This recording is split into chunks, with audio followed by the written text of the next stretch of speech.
What's up guys, and welcome back to Tech Rage. My name's Rob, and today we're looking at the Huawei Nova, which is knocking on the door of some of the flagships with all its stats. So let's take a look.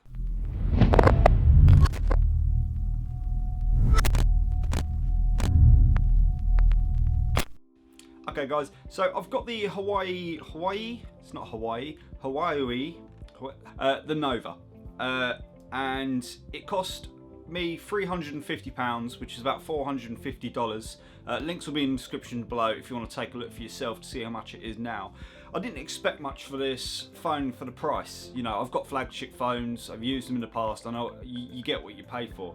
So for $350 I didn't expect much. I didn't expect the full metal back body. I didn't expect quality that you do get with this. It's not perfect, you know, it's definitely worth looking at. Let's get this unboxed and we'll take a deeper look. So this is it. Pretty straightforward box, but it's a mid-range phone. You don't expect any bells and whistles. The phone is sandwiched nicely between the two boxes that contain all the contents like headphones, instructions and power charger and everything else.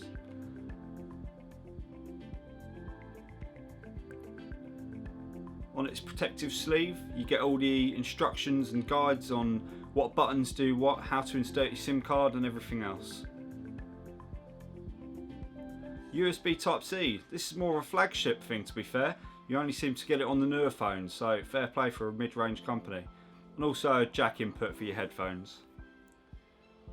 Overall first impressions, it looks really nice. Seems quite well built, quite solid. In the smaller box you get the warranty cards.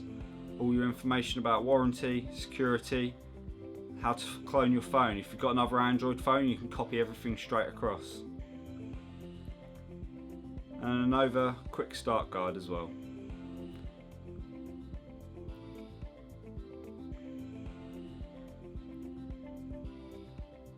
In the other box you get a release pin to remove the SIM card tray from the side. Set of headphones, pretty cheap and cheerful. And your USB Type-C power connector. And a US power brick. So all in all, everything you'll need to get this phone started. So let's get it charged up and see how it goes. So the Nova boasts Snapdragon 625 alongside 3GB of RAM, 32GB of storage, but you still got the micro SD to extend the storage. A 12 megapixel rear camera, which has also got a 4K video, and an 8 megapixel front camera. It's not going to win any awards or anything, but the picture quality you get is not too tragic. You get a 3200 mAh battery as well, which will last you all day. It does say it's supposed to last 2 days, but we all know what it's like. They say that it's going to last 2 days and it will last you half a day when you're playing games. The sides are full metal, so in your hand it feels very comfortable. It feels like it's quite a premium feel phone, but the buttons on the side feel very tactile. They've got a nice click to them, so they feel really solid. It's very nice.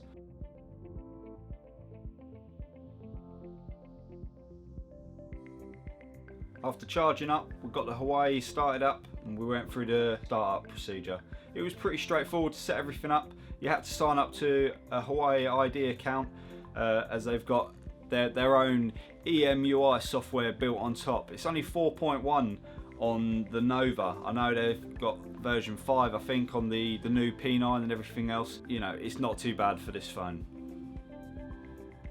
So after getting everything set up, signed up to the ID account, logged into my Google account being Android, looking around, it seemed very responsive. Straight away as soon as you clicked any of the icons, swiping, there's no lag, there's no delay. It was very responsive every time. It didn't seem to miss any clicks or pushes or anything like that. So the screen, my eyes, brilliant. The clarity and the brightness was what surprised me. I turned the brightness all the way up and I compared it to my Samsung S6 Edge, and the brightness was better. There seemed a tiny little bit more clarity, but this is a newer phone, so they are keeping up. The icons are a bit cartoony, Disney-like, but this is due to the old Android software that's on there. I really do hope that they release the new software onto the phone because I think it will set it off nicely. The video quality on playback was just amazing. you couldn't knock it. If you wouldn't, if someone said to you that's a 4K video playing on the phone, you know, you wouldn't be able to tell any difference. The clarity, the pitch quality, and even the sound coming out of the speakers is very loud and clear. It's really not too bad. Like, again, for this price point, it's amazing. But it had no trouble playing any of the videos on YouTube, Netflix, anything. It just dealt with it well. I loaded up a couple of games, Skyforce and Asphalt. Now these are quite demanding games that even my Samsung doesn't struggle with, but it overheats and it gets hot, so you know it's working hard for it. But the Nova seemed to soak it up nicely. The pitch looked good, the sound looked good, it never lagged, it loaded the games really quickly. So all round it seems to cover everything. So you got your games, your music, your sound. Yeah, it's impressive. So what do I think of the mid-range phone? Well, if someone had slapped a Samsung logo on top of it and said, right, this is the new flagship, and you were playing about with it, although the cartoony big icons might put you off a little bit, everything else just seems to keep up. So, you know, the design is amazing. The camera isn't as crisp and as fine as some of the flagships, so that is a bit of a downside, but it depends how nitpicky you want to be with it. You know, it's definitely impressive on paper and in real world. What surprised me the most was the build quality, the use of the metals, the screens, the brightness, the responsiveness, the fingerprint recognition on the back. The second you touch it, it unlocks the phone straight away. There's no lag, it doesn't ask you to keep repeating it over and over and over. Alright, so what's my conclusion of this Nova? Well, it's a budget phone with flagship features.